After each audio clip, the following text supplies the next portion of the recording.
Scaling a mountain is a concept utilized by countless games, and for a good reason. Even as far back as the first level of Super Mario 64, we are already making that iconic ascent. It's a natural fit for the medium, because the climb is inherently intuitive. Think about it, climbing up is naturally more demanding than sliding back down. This gives the player a crystal clear objective without the need for complex tutorials or heavy exposition.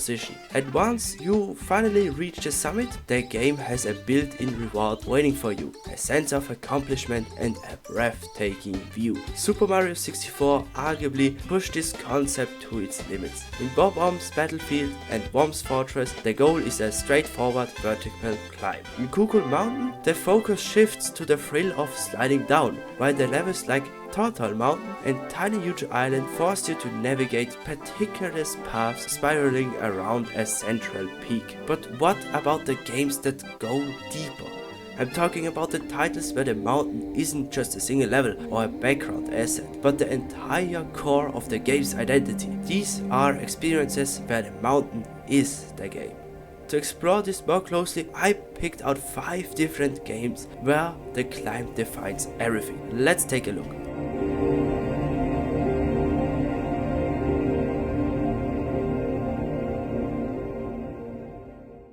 Let's start with a game that immediately comes to mind.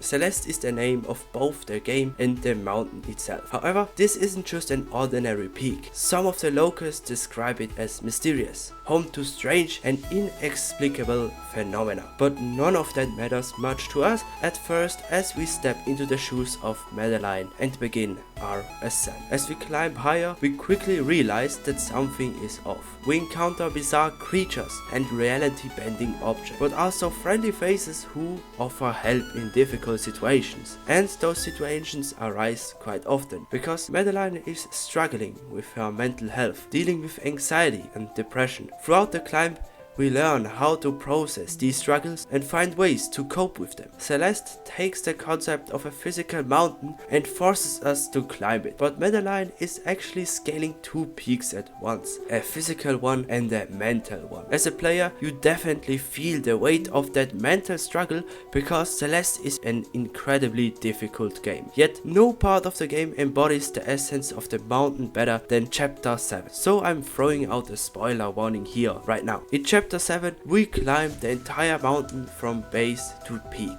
briefly revisiting elements from every previous level. With the help of the other part of ourselves, we make massive progress. The gameplay here is incredibly smooth and rewarding, even when it gets punishingly hard. The music is phenomenal, giving the whole sequence a sense of high stakes action, right up until the very end, where you finally stand at the summit and hear nothing but the quiet whistling of the wind.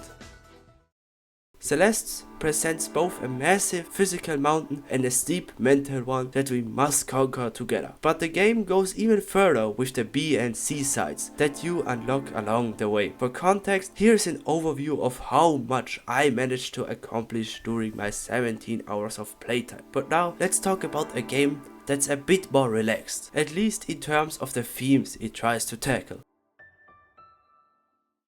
Peak is a strange game. You attempt to climb a massive mountain with a group of about 4 friends. You use various items, hunt for resources and do a whole lot of climbing. The game puts a huge emphasis of proximity voice chat, and the whole experience is designed to feel like a hilarious adventure with your buddies. You're even given a nuisance trumpet or the ability to chuck snowballs at your friends' heads. However, when you look at Peak more closely, the story isn't quite as happy as it seems. Why are we suddenly on this island with a giant mountain? Well, our plane crashed, and now we are stuck on this island where a lethal fog will kill us if we stay on the beach. The plants are either poisonous or prone to exploding. Higher up there are blizzards that will freeze you to death even if you don't find shelter. Eventually, you even have to navigate shearing stones surrounded by lava just to reach our goal. What I mean is, if Peak had realistic graphics, the game would be absolutely brutal. Surprisingly, Peak is also a very very difficult game. Since the mountain is procedurally generated, there are times where there are almost no viable ways to climb up. If you fall just once, you lose a huge chunk of your stamina, and when playing with 4 friends, items and resources become incredibly scarce. Peak is a truly unforgiving game with a brutal mountain that I even haven't been able to conquer myself yet. With friends, the task feels almost impossible. Alone, it becomes a grueling test of patience involving thousands of decisions that determine life or death. So maybe it's not such a relaxed game after all, and it's not going to get any better with the next one, because I don't think any game demonstrates how beautiful yet brutal a mountain can be than this next title. Let's take a look at a more realistic game. No goofy bubbleheads climbing a peak and no red-haired girl who can dash through the air for some reason. Just a woman with a goal. Kern follows Ava on her mission to climb Mount Kami. For Ava, mountains have become routine. She scales one peak after another effortlessly, gaining a bit of fame in the process. The media is hot on her heels and her manager is constantly demanding new stories to publish. But Ava herself is driven by entirely different motivations, which we gradually uncover in this beautiful but brutally realistic game. Kern is different from the previous games, because here we climb the mountain as a human. Every single grip must be placed manually. You have to analyze every rock face meticulously to find a viable route. On top of that, you have to find food and regularly refill your water bottle. Sleep is also essential if you want any hope of reaching the top. Ava is well equipped. She has a portable tent and a robot assistant to help her climb. Technically, there's no reason this mountain shouldn't be conquerable. However, Ava faces oppositions on her journey. The people she encounters constantly disrupt her. Her mentor wants status updates. Her friend Naomi tries to talk her out of the climb because it's too dangerous. The stories about her cat are heartbreaking and really dig into her conscience. Ava even meets another person on her journey named Marco. At first, Marco is just another hurdle on their way to the top, young and inexperienced, yet determined to reach the summit. As the game progresses, we see just how obsessed Ava is. An almost unhealthy relationship with the mountain. The mountain is the only thing she needs. Everything else becomes unimportant. Marco, however, gives her a bit of a reality check. He constantly pulls her back to her, reminding her that there are other things in life, that she has responsibilities to other people, and that she shouldn't throw everything away. The higher we climb, the tougher the terrain becomes. The rock walls get steeper, the wind makes you lose your grip, and the stone becomes more solid, meaning you can't place fewer safety anchors. Now we're coming to some spoilers for the end of Kern. If you haven't played the game yourself, I highly recommend you do so now. A key moment in the journey is meeting an old man who lives alone on the mountain. He was a climber like everyone else, highly experienced, but he recognized the danger and stayed behind. He didn't want any more people to lose their lives on this peak. He began warning every climber to not go any further. Often it didn't help. They climbed on anyway. Marco heeds the warning. He has come far enough with his limited skills and he's satisfied with his achievement. He decides to go back down just before the summit and advises Ava to do the same. Knowing Ava, she's inclined to keep going despite the warnings. However, the conversations with Marco and her own understanding as a player might lead Ava to change her mind. Kern leaves the decision to us. Do we climb through the impossible passage that no human has ever survived, or do we act responsibly and head back down to return home safely? I'm going to interpret this a bit. In my understanding, climbing down is the good ending. Throughout the game, we learn that there is more to life than mountaineering, that you shouldn't focus your entire existence on just one thing, especially when it's dangerous and people care about. Why would we keep climbing despite all these warning signs? If you choose to descend, Ava returns home safely. She is back with Naomi and living her life, now with a new friend, Marco. We see a bit of Ava's inner conflict, that she didn't truly defeat the mountain, but she's safe and home. If we choose to keep climbing, we face one of the most difficult walls in the game. Avalanches roar down and dangerous wind knocks us off balance. Even if we survive the wall, the summit is still far away. The cold bites and the altitude makes our thoughts hazy. The game continues for almost another hour with difficult passages and no new resources to quench hunger or thirst. Finally, with enough patience and willpower, we reach the summit. From there, we keep climbing even further, up into the stars, until we start to float.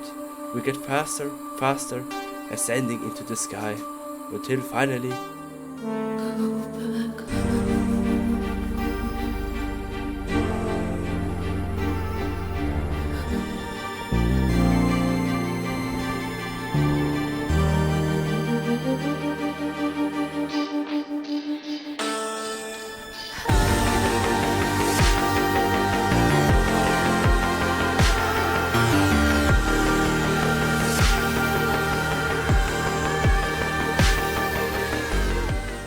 what really happens here, I believe, is that Ava dies. She dies on the summit of the mountain.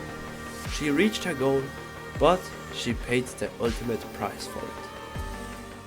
Cairn is a very special game, which you can tell by just how much time it takes up in this video. It is a truly great experience. The graphics are beautiful, the gameplay is precise and slow, and the story is both heartwarming and devastating. It presents you with a big question of whether you should give up, and in my opinion, it answers that question with a yes. Sometimes giving up is the better option, because the goal itself isn't the right one. But let's move on to a game that's a bit more relaxed again. A Short Hike is a game that for once doesn't treat the mountain as some grand ultimate goal. Well, technically it does, since the whole reason we're climbing is just to get cell phone reception. But this peak isn't some peerless challenge designed only for the most elite climbers. It's just a normal mountain that you can hike up at a perfectly relaxed pace. And the best part, the whole journey doesn't even take that long. Instead, the game is much more about the experience of the hike itself, the friendship you forge and the people you help along the way. There are countless beautiful spots where you can simply stop and relax for a moment. In the grand scheme of things, reaching the summit isn't actually that important. Sure, it's nice to finally check in with your mom, but whether that happens today or tomorrow doesn't really matter in this world. The game creates a truly wonderful, laid-back atmosphere that you can easily lose yourself in for about 2 hours, which is roughly how long the game will last. Despite its short length, the mountain never feels small, thanks to some clever camera work. The camera is angled in a way that prevents you from looking up. You can only really look down. This makes the mountain feel significantly larger because you never actually see the peak ahead of you. At the same time, you are constantly reminded of how far you have come as you are always looking down at the paths and plateaus you already conquered. It is a bit of a shame that the camera is locked in that way though, as it can occasionally make the game feel a little restrictive or claustrophobic. A Short Hike features what is likely the only mountain on this list where I could actually imagine living. The beautiful beaches and the restorative nature would probably do us all a world of good. And honestly, the lack of cell reception is probably a blessing in disguise. But now, for our final entry, we are looking at a game that features what is arguably one of the most difficult mountains in all of video games. Getting Over It with Bennett Foddy is essentially the grandfather of the rage game genre. While other difficult games existed before it, none have reached the same level of infamy. The premise is bizarre, the philosophical narration is cutting, and the mountain itself is an abstract masterpiece composed of junk, household items and jagged rocks. You aren't alone on this grueling mission though. Bennett Foddy himself accompanies you, offering motivational quotes every now and then. He generally seems to want the best for you, but when he opens his mouth for the 20th time to offer words of wisdom right after you lost all of your progress, it can be incredibly grating. In this game, there is no fictional character struggling with mental health or past trauma, because the main character is you. You are the one falling down the mountain, time and time again, not just a guy in the cauldron. Getting over it presents a raw, personal challenge. It is a massive mountain that requires immense mental fortitude and a special kind of mechanical skill to conquer. It tests your patience like no other game on this list. It forces you to deal with failure, to accept the loss of progress, and to keep swinging the hammer anyway. Scaling this mountain isn't just about reaching the top, it's about mastering your own frustration. It's the perfect but painful conclusion to our journey throughout the many peaks of gaming. Whether it's the emotional journey of Celeste, the brutal survival of Peak, the heavy realism of Cairn, the beautiful wanderings of a short hike, or the pure psychological test of getting over it, mountains in video games always represent more than just a change in elevation. They are mirrors of our own goals, our struggles, and our persistence. I am making a game myself at the moment actually, called Holy Control, and even there you have to climb something really big. It's not a mountain this time though, it's a tower, but the update is still in development, so watch out for the release. Until next time, bye bye!